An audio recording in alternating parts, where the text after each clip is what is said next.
കാലത്ത് തന്നെ എഴുന്നേറ്റ് ഫ്രഷായി കഴിഞ്ഞാൽ ഒരു ചായ എനിക്ക് നിർബന്ധമാണ്. നിങ്ങളും പലരും അങ്ങനെയൊക്കെ തന്നെ ആയിരിക്കില്ലേ. ഇന്ന് ബ്രേക്ക്ഫാസ്റ്റിന് ഞാനൊന്നും പ്രത്യേകിച്ചൊന്നും പ്രിപ്പയർ ചെയ്തിട്ടുണ്ടായിരുന്നില്ല. അപ്പം ഞാൻ എളുപ്പപ്പണിക്ക് അമൃതപൊടി എടുത്തിട്ടൊരു ചെറിയൊരു സ്നാക്സ് ഉണ്ടാക്കി. അപ്പോൾ അതിൻ്റെ ലിങ്ക് ഞാൻ ഡിസ്ക്രിപ്ഷൻ ബോക്സിൽ കൊടുക്കാം കേട്ടോ. ടേസ്റ്റുള്ള സാധനം, കുട്ടികൾക്ക് നല്ലതാണല്ലോ. വളരെ ഈസിയാണ്, പെട്ടെന്ന് പരിപാടി കഴിയും. അത് ഈ 4 മണിക്കും പലഹാരമായിട്ട് കൊടുക്കാം. രാവിലെ ഞാൻ 4 മണിക്കാണ് കൊടുക്കാറ്. ഇന്നിപ്പോൾ പെട്ടെന്ന് ഇതുകൊണ്ട് ബ്രേക്ക്ഫാസ്റ്റ് ആയിട്ട് അത് കൊടുത്തു. അപ്പോൾ അവർ ഹാപ്പി. അങ്ങനെ സ്കൂളിലൊക്കെ പോയി കഴിഞ്ഞ് നമ്മുടെ ബാക്കിയുള്ള ഉച്ചയ്ക്കുള്ള ചോറും കറികളൊക്കെ വെച്ച് അതൊക്കെ കഴിഞ്ഞ് ഇപ്പോഴാണ് നമുക്ക് സ്കൂളിൽ പോകേണ്ട ഒരു ആവശ്യം ഉണ്ടായിരുന്നു. മക്കളുടെ സ്കൂളിൽ ഈ വരുന്ന ശനി ഞായറും ഫെബ്രുവരി 7ഉം 8ഉം കുട്ടികളുടെ സ്കൂളിൻ്റെ ആനുവൽ ഡേ ഒക്കെയാണ്. അപ്പോൾ അത് 100 വർഷം എത്തുന്ന ഒരു ശതാബ്ദി ആഘോഷമൊക്കെ ആയിട്ട് ഇച്ചിരി വലിയ പരിപാടികളൊക്കെ ഉണ്ട്. അപ്പോൾ അതിൻ്റെ ഭാഗമായിട്ട് നമുക്ക് പാരൻസിൽ നിന്നും കുറച്ച് പാരൻസ് ചെന്നിട്ട് അവിടെ നമ്മുടെ എന്താ പറയുക സ്കൂൾ അലങ്കരിക്കാനും അതിന് വേണ്ടിയുള്ള പേപ്പർ വർക്കുകൾ, പേപ്പർ കട്ടിങ്, അങ്ങനെയുള്ള ക്രാഫ്റ്റിന് വേണ്ടിയിട്ടുള്ള കുറച്ച് കാര്യങ്ങളൊക്കെ ആയിട്ട് സ്കൂളിൽ പോകണമായിരുന്നു.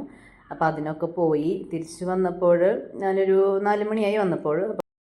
ഒരു സ്കൂള് 100 വർഷമൊക്കെ തികയാന്ന് പറഞ്ഞു കഴിഞ്ഞാൽ ഒരു വലിയൊരു കാര്യമാണത്. അപ്പോൾ ആ സ്കൂളിൽ നമ്മൾ പഠിച്ചു പോവുക, അതുപോലെ നമ്മുടെ കുട്ടികൾ അവിടെ പഠിക്കുക എന്നൊക്കെ പറയുമ്പോൾ വലിയൊരു അഭിമാനമൊക്കെ ഉള്ളൊരു സന്ദർഭമൊക്കെ തന്നെയാണത്.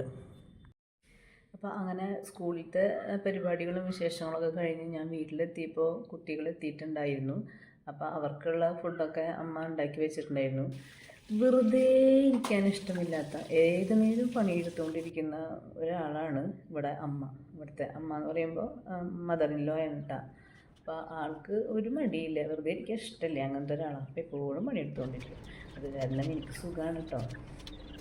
പലരും പറഞ്ഞു കേട്ടിട്ടുണ്ട് എൻ്റെ അടുത്ത്, അയ്യോ എനിക്ക് ഒന്നിനും പോകാൻ പറ്റില്ല, കുട്ടികൾ വീട്ടിലുള്ള കാരണം ഒരു കാര്യത്തിനും എനിക്ക് അവർ വീട്ടിലുള്ളപ്പോൾ പോകാൻ പറ്റില്ല, അവരെ പാരൻസിനൊന്നും ഏൽപ്പിച്ച് പോകാൻ പറ്റില്ല, അവരൊന്നും അങ്ങനെ ശരിക്കും നോക്കില്ല എന്ന് പറയുന്ന കുറേ പരാതി പറയുന്ന കുറേ ആളുകളെ എനിക്കറിയാം.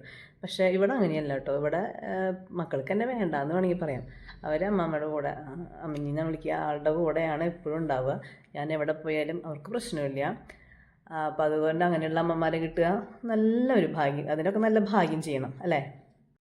അപ്പോൾ ഇന്നത്തെ വീഡിയോ ഇത്രയൊക്കെ ഉള്ളൂ. അപ്പോൾ എൻ്റെ ചാനൽ ഇതുവരെ സബ്സ്ക്രൈബ് ചെയ്തിട്ടില്ല എന്നുണ്ടെങ്കിൽ സബ്സ്ക്രൈബ് ചെയ്യുക, സപ്പോർട്ട് ചെയ്യുക, ഇഷ്ടപ്പെടുകയാണെങ്കിൽ ലൈക്ക് ചെയ്യുക, ഷെയർ ചെയ്യുക, കമൻസൊക്കെ ഉണ്ടെങ്കിൽ പോരട്ടെ ഇങ്ങോട്ട്. ബൈ.